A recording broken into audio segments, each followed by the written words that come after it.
sudah diboyong satu persatu, sedikit demi sedikit. Kerajaan istana Mataram lama sudah diboyong ke Tembelang. Pada saat itu yang namanya Empu Sendok masih jadi patih. Ketika Empu Sendok sudah diangkat jadi raja, mengganti Raja Wawa tadi, maka langsung Kerajaan Mataram lama ini berganti di Tembelang, Pak. Kita belum tahu persis. Nah, kemudian mengapa saya mengatakan bahwa Batu Gilang itu termasuk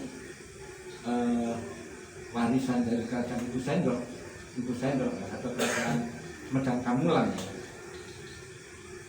Karena Medang Kamulan ini sebagai ganti Kerajaan Mataram lama.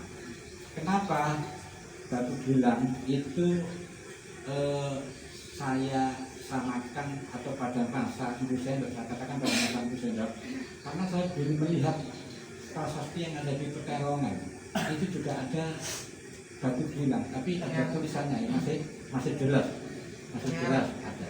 Cuman bedanya kalau di Gilang itu mirip memang, cuman tidak ada tulisannya. Ini saya samakan. Kalau begitu koyok-koyok yang delok peninggalan batu seperti ini bentuknya antara yang ada di Pekalongan sama di Gilang itu sama persis, modelnya sama, bentuknya sama. Kemudian saya samakan dengan prasasti Anjuk Lagan.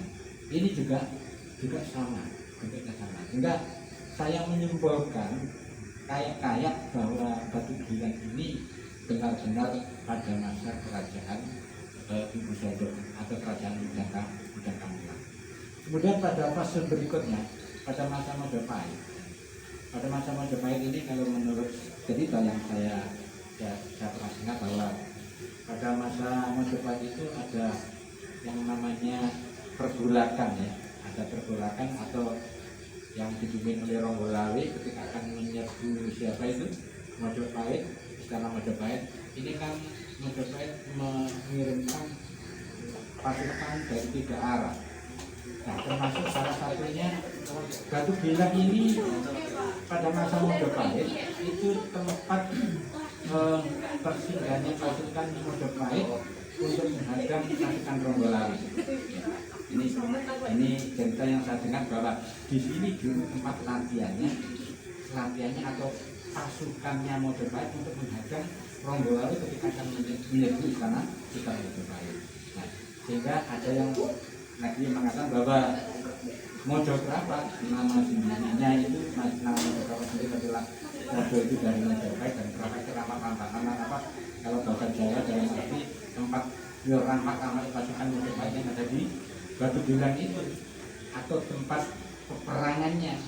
Maka saya juga meyakini kalau memang peperangannya terjadi di Mojokerto dan meninggalnya Ronggolawe ada di Sungai Tambak Beras, ini sangat masuk akal, sangat logis. Karena apa? Karena ada kedekatan. Perang itu di Mojokerto, ini pertempurannya mati ini, perang kan kurang mandek gitu. Iya, sebelarah, melayu-melayu ya, kejar-kejaran. Ya waktu itu Ronggolawe dipimpin oleh siapa itu Ibu Suro, Kebuan Agung, ya Kebuan Agung. Ya, ini sekilas. Tapi juga ada yang mengatakan bahwa yang namanya Batu Gilang ini tempat meninggalnya hilangnya Senopati Mataram pada saat masyarakat tugas suci di daerah dulu. Mungkin pada masa Majapahit akhir, kemudian pada awal Mataram, sehingga para senopati melaksanakan tugas mungkin akan menyiarkan agama Islam, dan di situ tempat persembunyiannya para senopati yang menurut cerita itu hilangnya di situ. Apakah dengan hilangnya para senopati Mataram itu sehingga daerah itu disebut hilang atau bagaimana? Wallahu a'lam. Ini jadi saya agumi bahwa sastra lama atau yang disebut mungkin sastra lisan tadi sangat punya peranan penting dalam menafsirkan sebuah sejarah yang sekarang ini bisa kita pelajari. Tanpa ada itu, saya yakin para sejarawan tidak akan bisa menarasikan, menyimpulkan sebuah sebuah peristiwa-peristiwa yang lama yang dipelajari. Ini Bapak B, kami sendiri memang mencoba untuk menulis satu peristiwa yang terjadi di Mojokerto mulai pada masa kepala desa Gabundu. Ada yang mengatakan ya, ini juga menurut cerita bahwa Mojokerto itu berdiri pada tahun 1905, berarti lebih awal daripada Kabupaten Jombang. Kalau Jombang kan 1910, tapi ada yang mengatakan Mojokerto ini tahun 1905.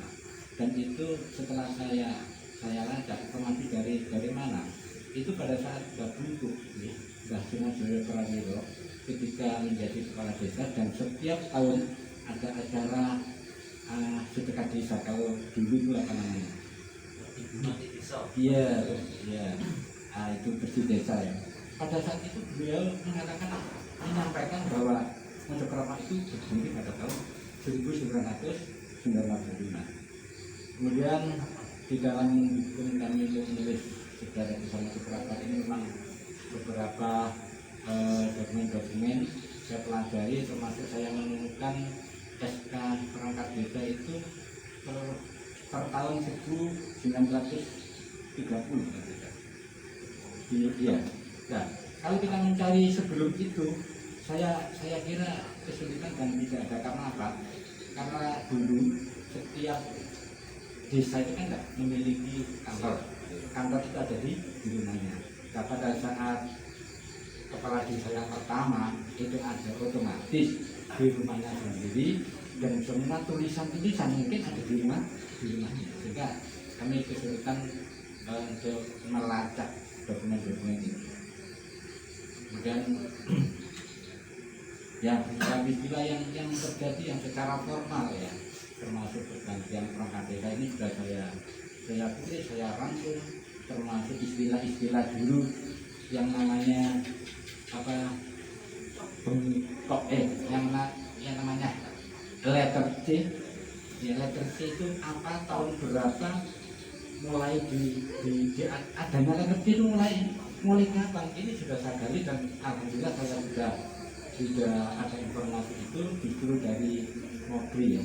Jadi karena waktu itu adanya letter C itu Pak Caleg Mogri itu juga sudah menjadi caleg, sehingga saya masukkan juga wilayah letter C, termasuk juga adanya ranglis ya, adanya gogolan itu dulu bagaimana ya, dia itu oleh kok oleh sawah, kok enek ranglis, enek gogolan wis mati terus bikin orang ranglis, ini dasar hukumnya apa saja nih. Tapi ternyata ada di dalam surat keputusan desa itu bahwa kapan ini bahasanya Jawa, kapan ono gogolan mati, orang ninggal anak, orang ninggal bojo, moko gogolani katampi marang ranglis kang turut nulis. Ya. Itu salah satu di antara dokumen sangat penting bagi saya untuk menuliskan sejarah desa. Sehingga kalau seandainya itu tidak saya tulis, ya saya generasi setelah saya sudah tidak ngerti apa sih ranglis gogolan itu tugasnya apa, pajulannya. Kalau ranglis kan tugasnya naik jogo naik kepala desa, bersama surat, ada surat-surat itu ya. Ranglis itu apa?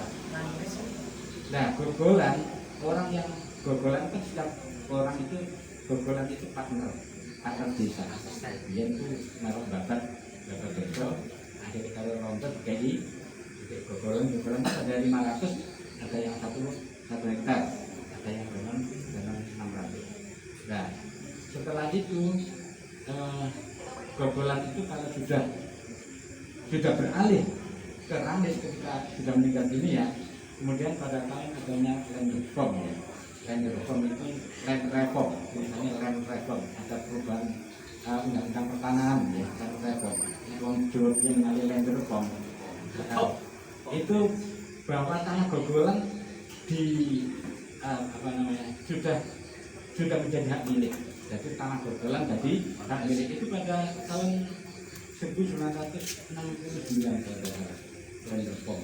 Dan itu salah satu contoh tulisan-tulisan kami tentang sejarah desa Mojokerto yang sudah kami tulis berdasarkan dokumentasi dan cerita-cerita masyarakat, termasuk batu hilang itu ya.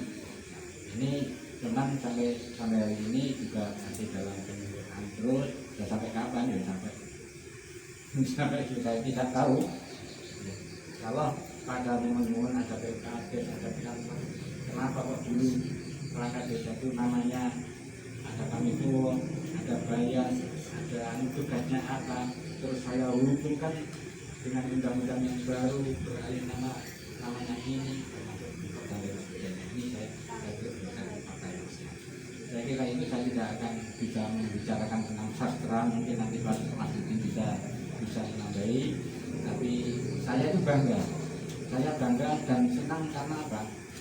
Saya bukan orang budaya, saya bukan orang sastra, tapi saya sangat mencintai budaya yang terutama dengan yang kuno ya, karena ini untuk kita pelajari dan untuk kita ketahui bersama. Saya kira itu yang bisa saya sampaikan dan kurang maaf, dan saya mohon maaf sekali karena ini tidak kapasitas saya, ini tanpa mesin ini.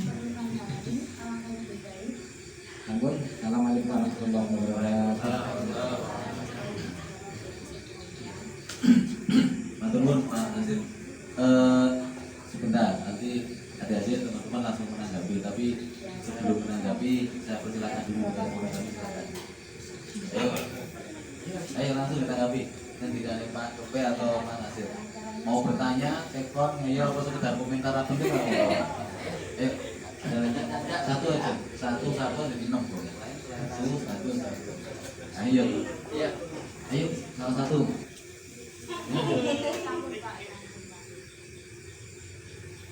Ampun. Oke, terima kasih. Terus monggo yang mau menyambit memberikan tanggapan atau pertanyaan terkait dengan paparan Pak Kepe dan Pak Nasir. Ayo sing ahli nulis. Ya, sing nulis ya. Biare sudah ada yang nulis ya? Siapa yang suka nulis? Ya nanti habis Atau punya blog, kalau nggak nulis di blog. diblokiran Pak. Blog itu. Ya nanti kalau misalnya gini, jadi mohon maaf saya tak nanggapi sekali tanggapi. Moderatornya menengahi ya. Mengenai nanti mungkin setelah acara ini kita buat workshop tulis Pak ya. Ya, betul. Tapi sebelum dibuat workshopnya, saya pikir perlu ditanggapi pernyataan Mas Andi Kepe dan Pak Nasir tadi terkait dengan tradisi sastra lisan. Saya kalau bahasa ngawurnya folklore. Folklore, jadi folk itu lah ini, folklore rabe. Monggo, ada yang mau merespon tanggapi Pak Udin? Langsung mau Udin. Oke, terima kasih. Menarik yang disampaikan Cak Kepe, dan ini kadang-kadang bisa jadi kelemahan kita. Sastra lisan itu yang jelas tidak bisa bertahan lama, dan kalau misalnya itu yang terjadi, maka kepunahan cerita itu pasti akan terjadi. Ini terjadi pada keluarga kita, ya keluarganya Pak Nasir, keluarga saya, keluarganya Adis. Saya itu ditugasi bikin buku silsilah.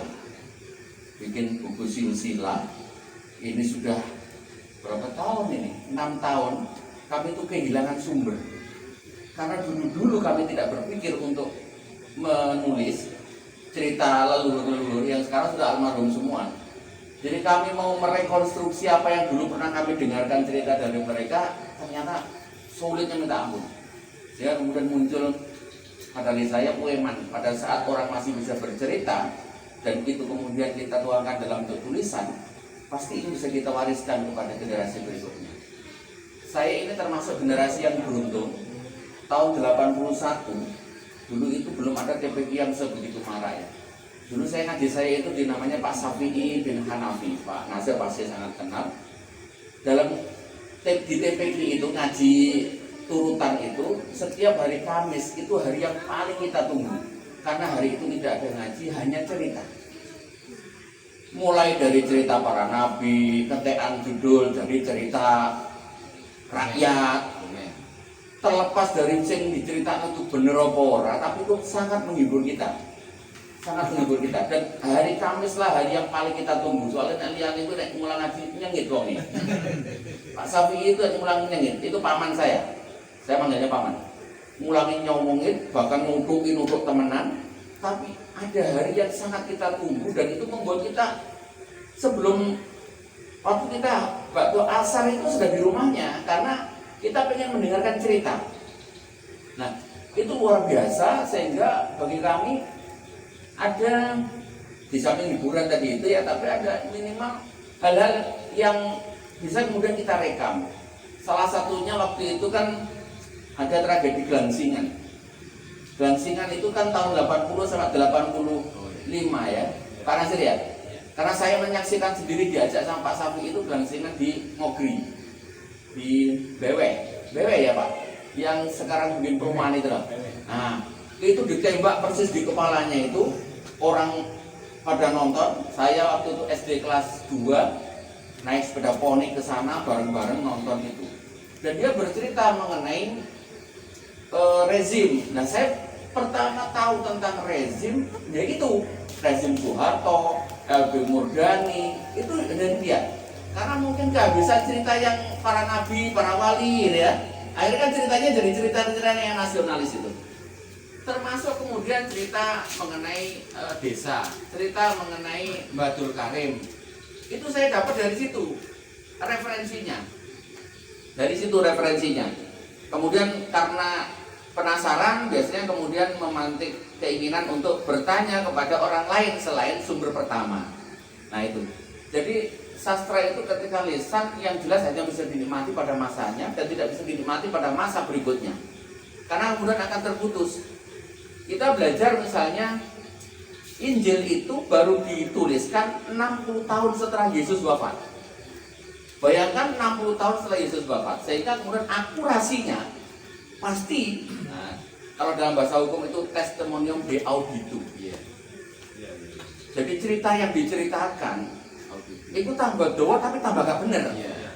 Tambah doa tapi tambah gak bener. Testimonium de auditu.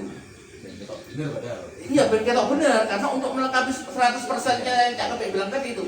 Ben ketok bener ditambah-tambahi padahal tambah gak bener. Tambah melawan ceng ado. Nah, itu sehingga jadinya sekarang.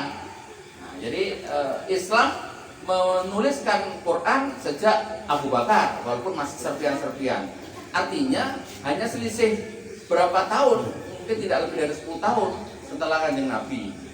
Ya kan? Artinya masih kesokeannya masih benar-benar masih original. Nah, bayangkan kalau Injil itu ternyata 60 tahun setelah Yesus wafat.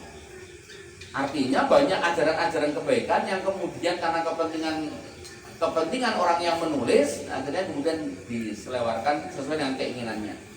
Itu salah satu contoh, karena itu kita anggap sebagai literasi pertama bagi orang Muslim kan Quran ya, literasi pertama.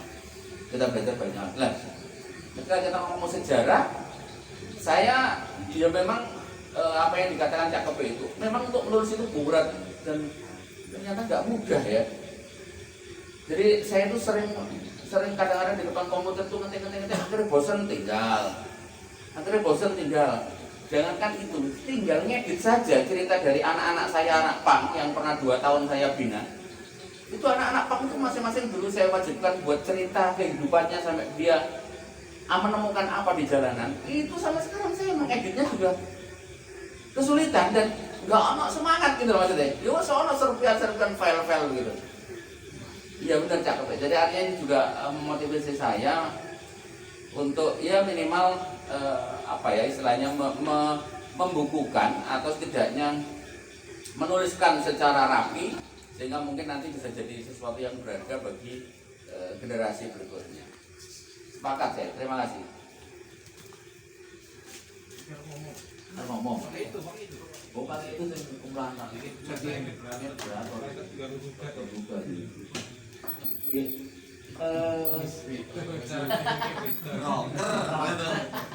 vokalis. Oh ye. Yang lain kudu ngene iki. Surti, Pak. Surti. Terima kasih. mendengarkan cerita dari Cak Kepek ya, ini tutur ya daripada tutur sembur.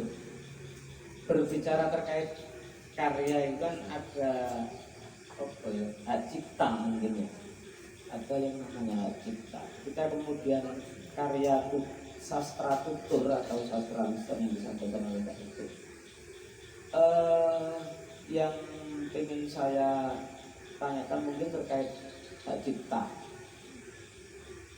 yang diceritakan tadi. Ini cerita pertama, kemudian sampai ke sini berubah, sampai sini lagi berubah, bisa bertambah, bisa berkurang, dan bisa berubah alur ceritanya. Kemudian terkait hak cipta itu sendiri, bagaimana artinya terkait hak cipta itu sendiri, bagaimana apa itu satu pelanggaran, atau ketika kemudian kita mengadaptasi lah, taruhlah mengadaptasi, jadi ceritanya itu yang penting kancil nyolong timun ya, tapi kemudian di tengah perjalanan kancil ini bertemu dengan siapa, terus kemudian melakukan apa dan lain sebagainya, pengembangan cerita itu apakah itu satu bentuk pelanggaran terkait hak cipta itu sendiri. Sedangkan ketika berbicara terkait hak cipta itu sendiri, yang ditanyakan sama Cak Kepek tadi, sopo sing asline nulis cerita pertama terkait kancil nyolong timun itu. Ngono sing ada tak takon. Iya. Iya wis empuk, sopo sing ada yang jawab? Akademisi. Iya. Itu. Dosen itu. Dosen, urusan dosen.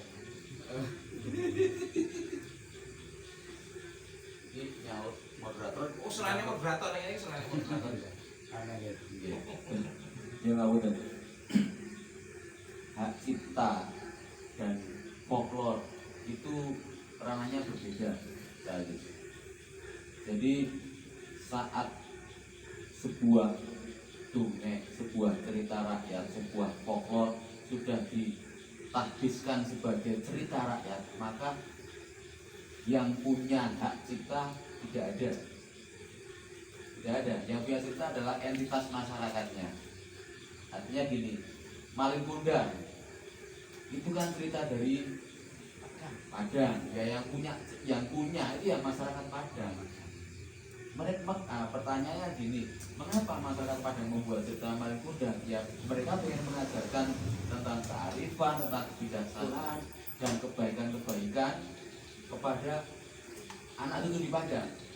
Sama ini seperti Kancil, itu tradisi folklore di mana, di Jawa.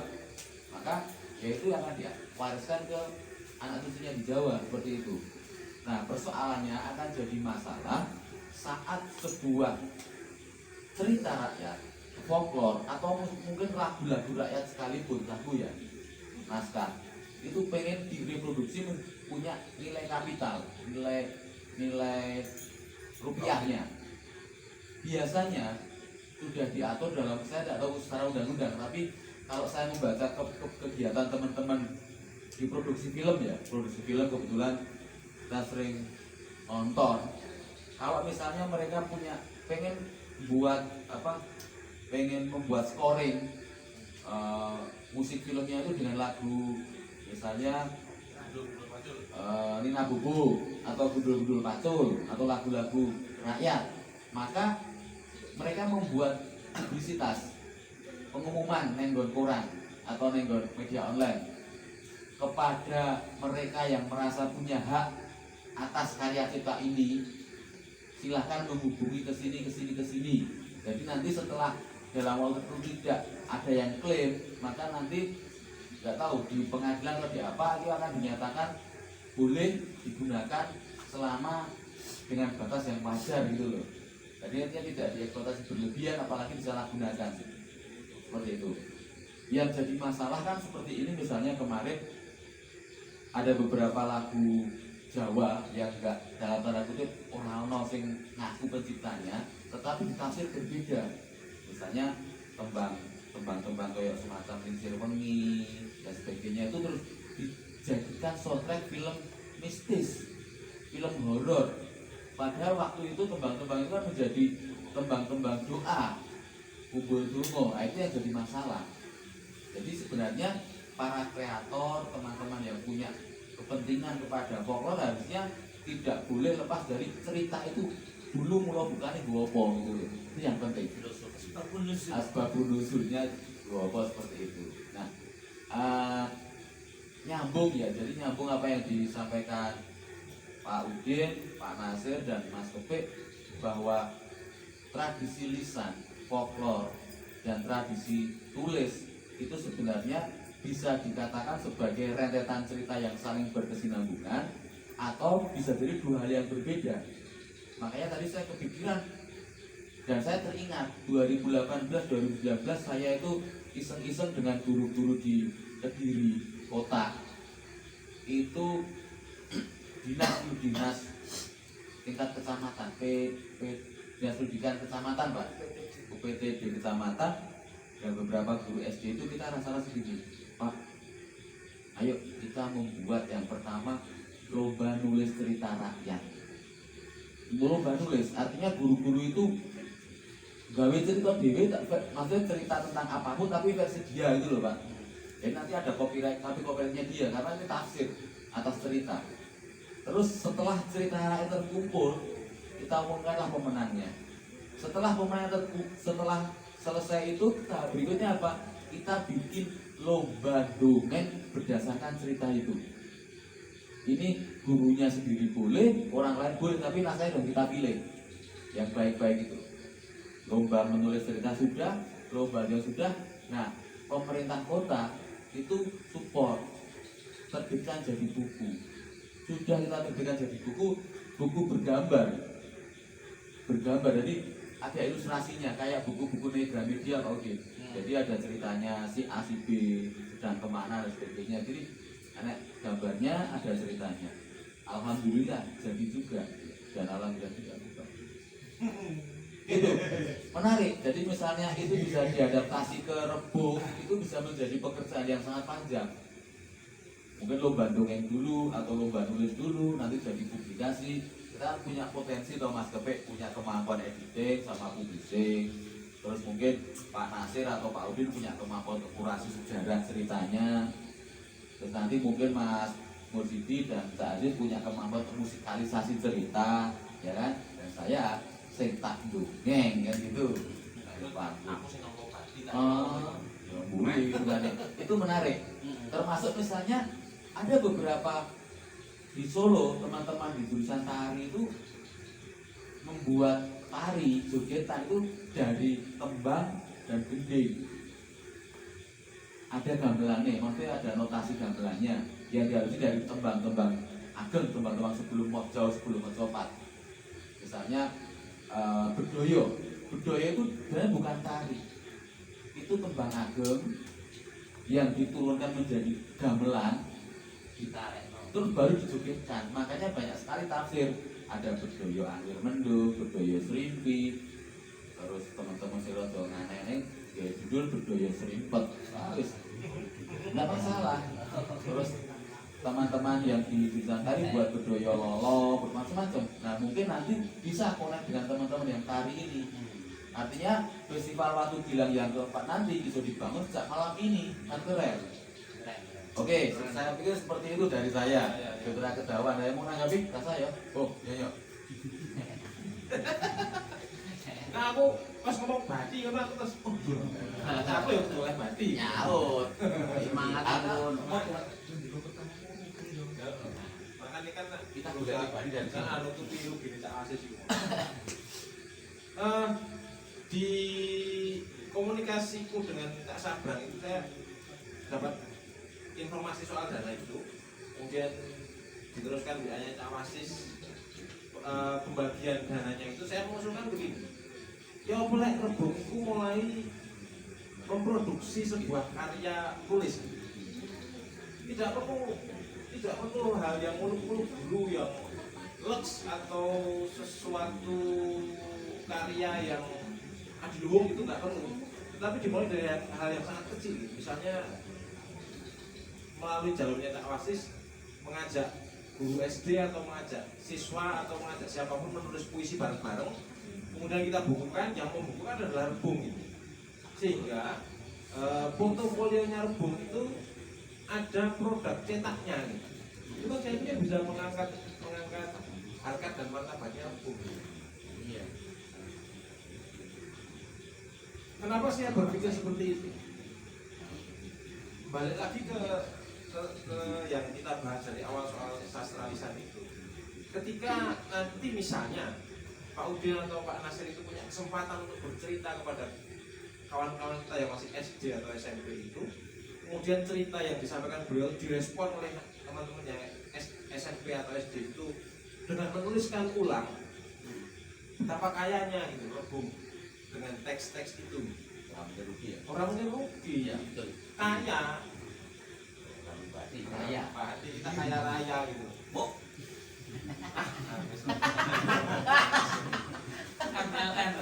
Iya.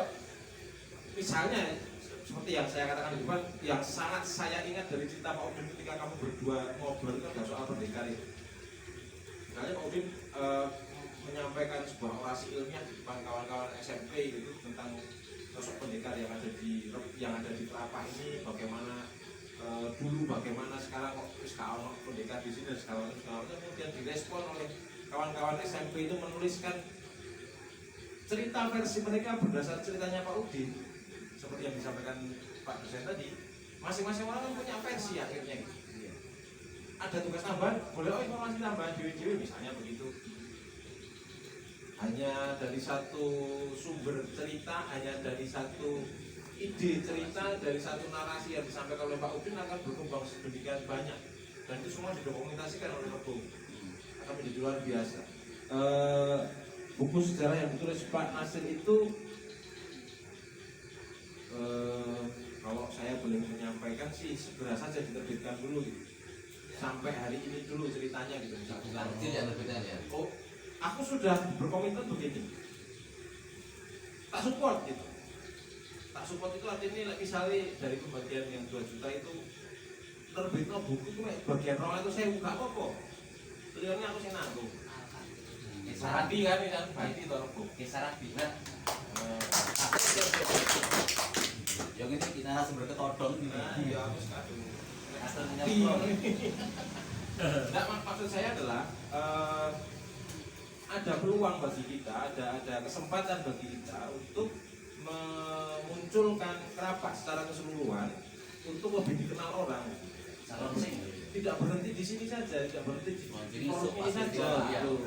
Launching pas Ya, coba kalau kita pikirkan mulai hari ini kemudian di launching, bukunya itu di launching di festival, diimbangi dengan karya-karya teman-teman, diimbangi lagi dengan budaya pengantar kementerian.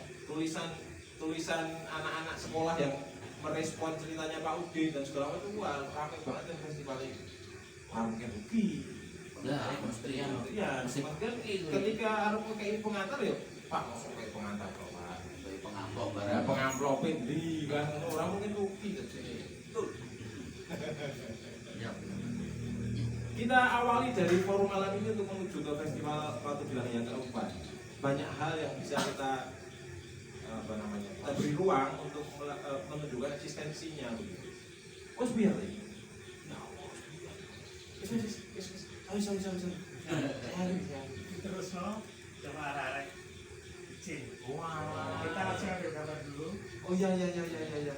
Foto bareng. Sekian ya, terima kasih. Iki biar apa? Ada fotonya gini. Ya, Semua habis itu.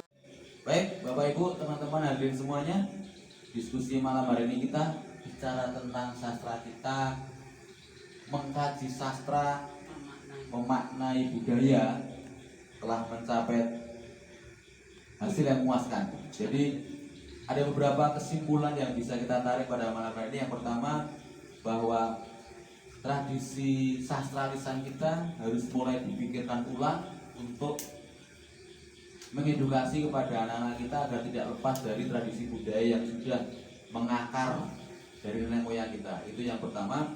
Yang kedua, kita juga akan masuk menginjak kepada tradisi tulis seperti yang sudah dirintis oleh Pak Nasir dan beberapa teman yang lain.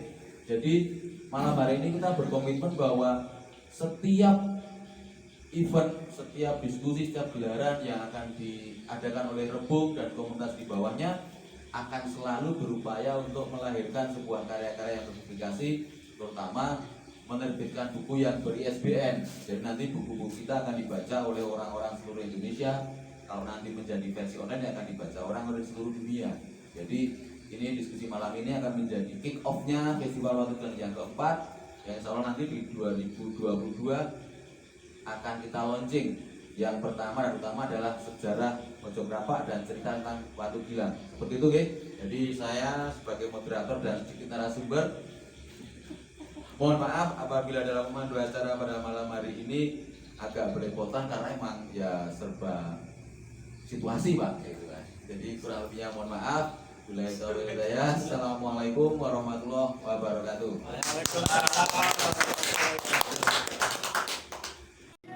Kita ini bagai bunga surga dan kita jadikan di sana dalam hidup ini agar kisah cinta tak hanya fiksi.